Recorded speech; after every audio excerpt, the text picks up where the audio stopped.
both of our speakers by wearing hats indoors this morning are engaged in a bit of civil disobedience. Really? That's the best you could do?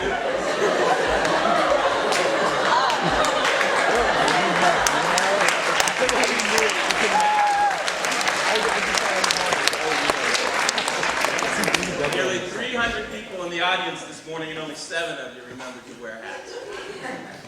But thank you anyway for the at least half-hearted effort to provide a nice lead-in to my introduction this morning. It's hard to imagine that exactly 150 years ago, Susan B. Anthony, who you'll remember fought in the 19th century for women's rights, was arrested, tried and convicted after she voted in an act of civil disobedience in the 1872 presidential election, arrested because she was a woman. This November, female voters decided the outcome of the 2012 presidential election, having been guaranteed the right to vote with the passage of the 19th Amendment, the Susan B. Anthony Amendment, in 1920. 4 decades later, in the 20th century, Martin Luther King Jr. pursued civil rights for African Americans. He too was arrested for civil disobedience, ridiculed, and otherwise harassed, just as Susan B. Anthony had been in her day. But now we honor his legacy. And there are in this room today people who, thanks to Reverend King, have witnessed in their lifetime the transition from a racially segregated nation to the election and re-election of our first black president. So never underestimate the power of a single individual to inspire lasting change on a grand scale, even if at first it requires you to break the rules in peaceful protest and challenge the status quo. I've had the pleasure of working alongside our next speaker, John Fernandes, as he takes up the banner of the modern civil rights movement, the campaign for equality for members of the LGBTQ community.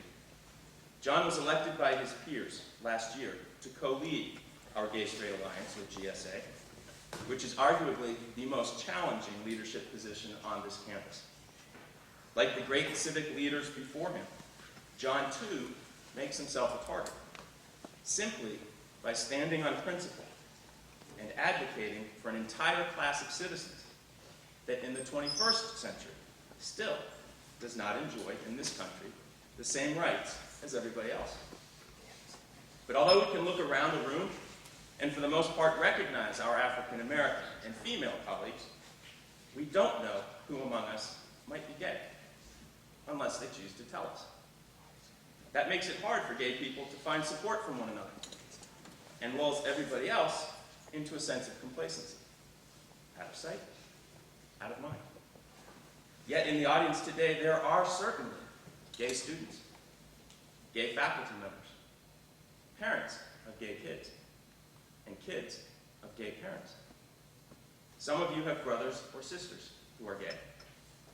Every hurtful comment or mean-spirited act aimed at members of the GLBTQ community on this campus or elsewhere offends not just gay people, but their families and their friends too. Not to mention that people who talk and act in bigoted ways always find themselves on the losing side of history. Worse yet, unsupported gay teens are 13 times more likely to commit suicide than straight teens, or gay teens who do find acceptance and support. John gets all that, and he has dedicated himself to raising awareness of discrimination and challenging the status quo so that no member of society is ignored, undervalued, or denied the same rights as any other citizen.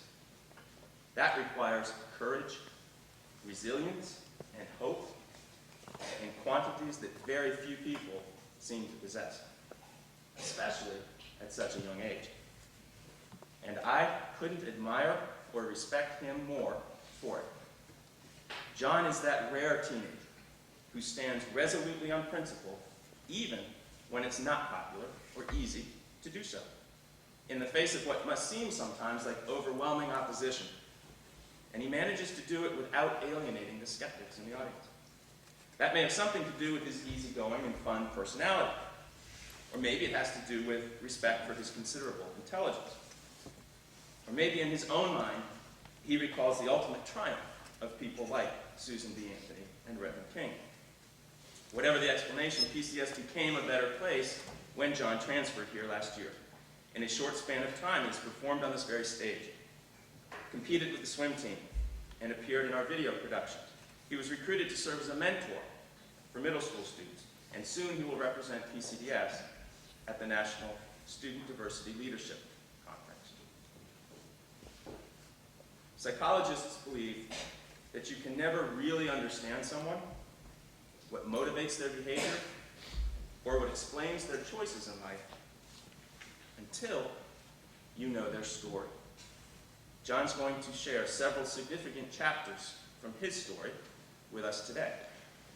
His speech will help you understand what drives him, and it compels all of us to re-examine the impact of our daily words and actions. Mr. John Fernandes.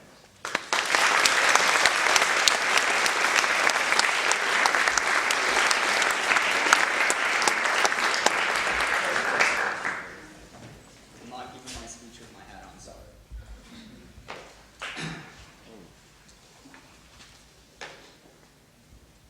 Fear is a paralyzing emotion.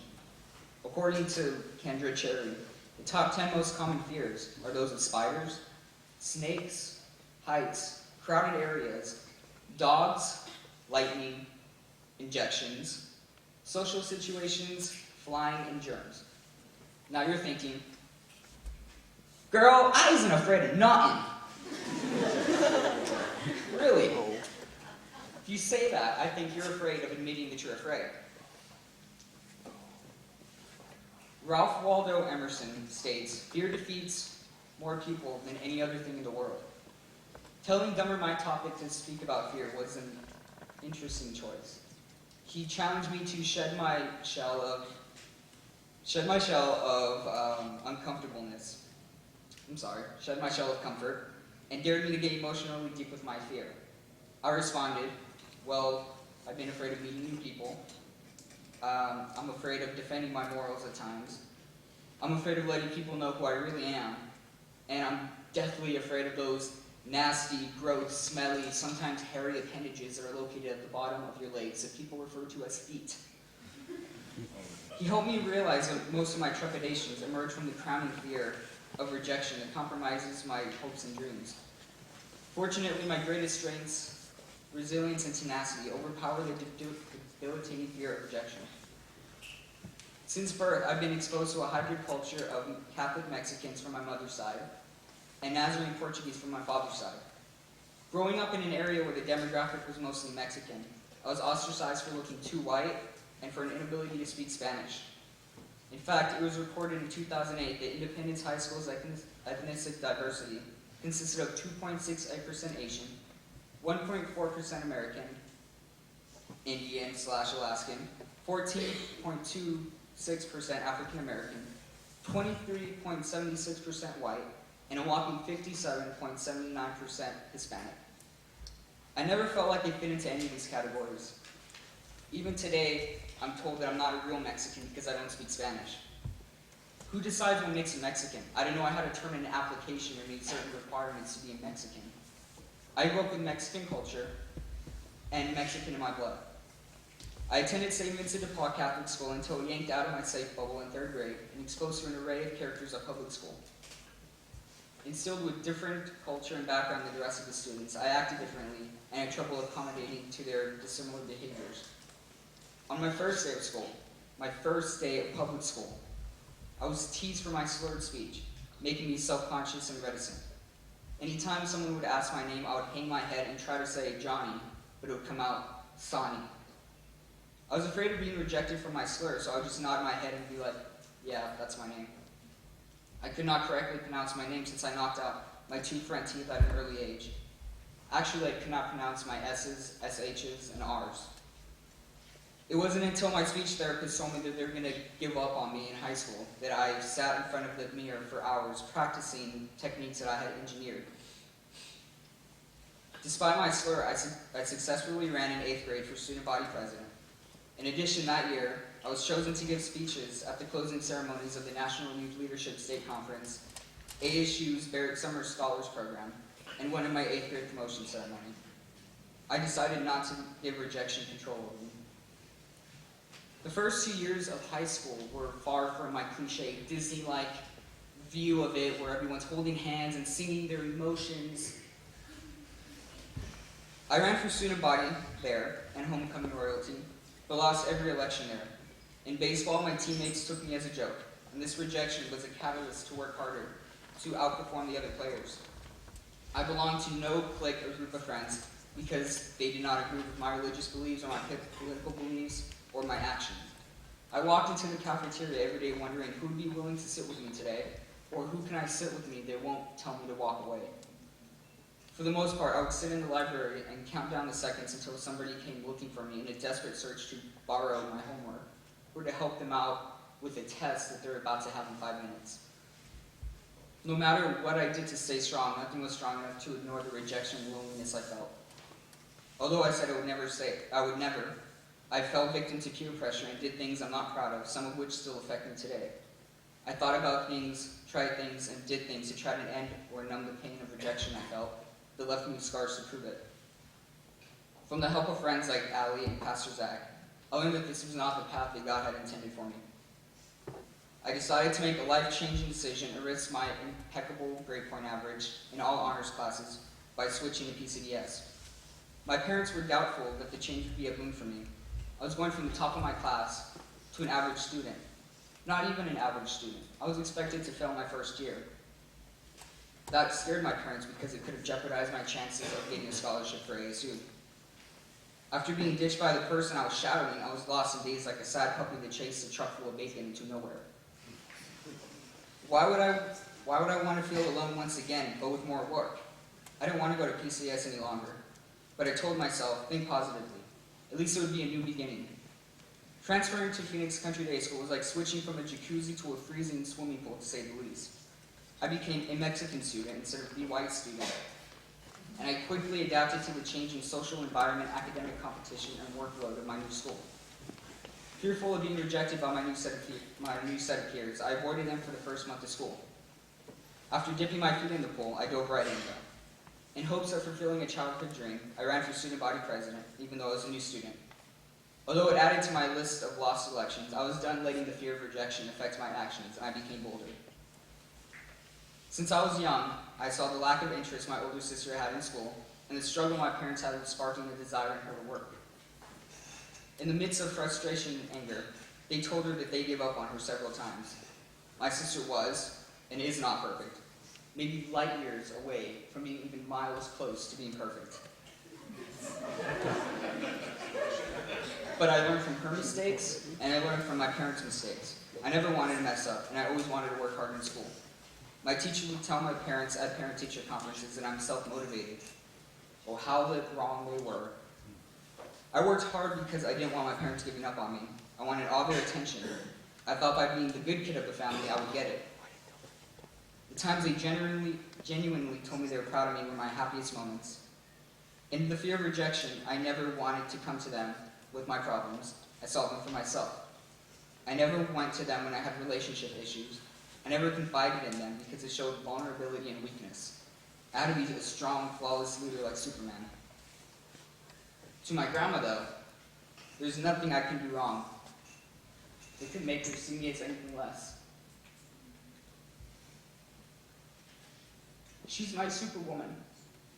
She raised me as her little man, gave massages to those things at the end of my feet, at the end of my legs, and she sang the I Love You song with me from Barney. I mean, I kind of forced her. I would yell and scream until she got in the room. She comforted me and she loved me. Even to this day, when I'm in any sort of trouble, she feels empathy. When I experience something sad, she cries more than I do for my troubles. I even have a saying, when the going gets tough, the tough goes to grandma's. I can't imagine ever losing her, even though I've come close several times. I remember the day she had a stroke. I was there with her beforehand. It was Grandma and Grandson Day. She kept complaining about feeling dizzy and having blurred eyesight, but as a kid I thought nothing of it and was only concerned with the robot toy that she bought me. It was a great toy. As a kid, I didn't care. When I awoke that morning, my mother was gone, and there was a voicemail on my phone.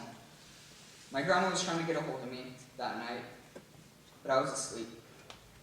She was parked outside my house and desperate for somebody's help, but I was asleep. Now she can't use her left hand or her left leg. My grandma, the great warrior she is, has caused me so much stress.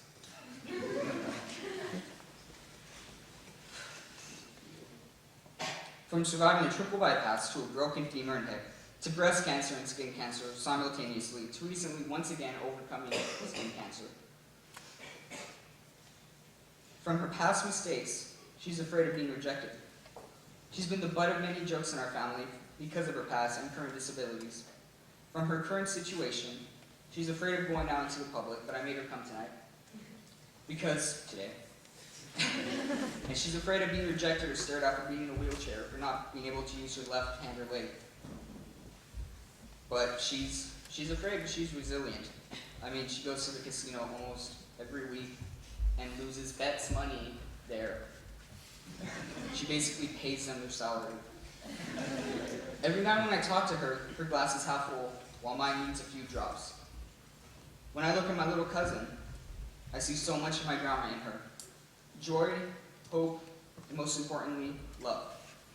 There are things she has seen at such a young age that would make others cold-hearted and cynical. Yet she wears her innocent smile as much as she does any hat or tie she catches me with. At the age of 4, she's not afraid to speak her mind. And I don't want the fear of rejection to ever prevent her from doing so. Like her, I guarantee you that I speak my mind and defend my morals now, even if I'm standing alone. There's still issues that I'm facing, but I'm no longer alone. I have those few true friends that will always be around when I'm weak. I have found strength in my God. I'm now taking a different road than I was 2 years ago. I have a better chance of getting out of my social class and impacting this world. Where I come from, I had a great potential to become a drug addict, a high school dropout, or a premature father. Instead, I am a successful Mexican-Portuguese American who remained resilient throughout his failures, and despite being scarred, remained unbroken. Whenever I lack motivation or hope, I think back to my late best friend, Dan Wynn, who died this summer while valiantly trying to rescue his brother from Lake Pleasant. He always smiled and joked, "John, I love you. Sometimes I just want to slap you."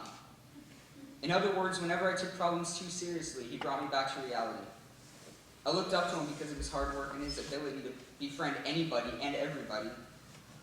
To my surprise, he revealed to me in our last conversation that he too had a fear of rejection, but never worried about it with me. He told me his insecurities and we talked for hours. When it was ending, I told him bye, expecting him to leave. Then he did something completely out of character. He hugged me and told me, "I love you, bro." I've experienced failure and rejection, and I indubitably will again, but I'm privileged with the ability to shake it off, and privileged with friends to help me through. Don't let rejection influence your actions. Keep trying, there's always tomorrow.